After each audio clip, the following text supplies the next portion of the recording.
In this video, we're going to walk through how to set up the Certifier 912 to your trailer. When we are ready to set up the Certifier 912, ensure that we have all cables, hoses, and accessories needed close by so setup is quick and easy. To begin, the first thing we are going to want to do is hook up our standard 7-way cable from the tester to the trailer. Next, we'll move on to hooking up our service glad hand to the trailer and ensure a nice seal to prevent air leaks.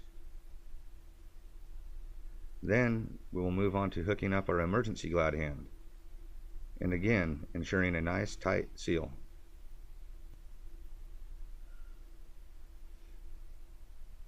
After we are done setting up our 7-way and glad hands, we are going to move on to hooking up our electronic hub to the trailer.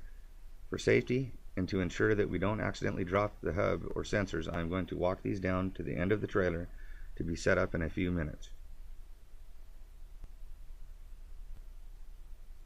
Now we need to supply power to the hub. I will then take my hub cable and connect it to the tester first. When looking at the connector on the cable, you will see that there are two prongs directly next to each other. This is the top of the connector and will match up to the connector on the tester. When plugged into the tester, be sure to screw the connector in so that the connector doesn't accidentally get unplugged or give false readings. Now it's time for me to get power to the hub. As you can see, I am carefully unraveling this cable as I walk to the hub to prevent any damages to the cable. Next, we will grab the hub and head under the trailer to plug in the sensors to the trailer. Now that we are under the trailer, we want to plug our power cable into the hub while again screwing in the connector. And next, I will move on to plugging in our sensors. I'll be using two sensors for this trailer and hooking one sensor into port 1 on the back of the hub and the other sensor into port 2 on the front of the hub.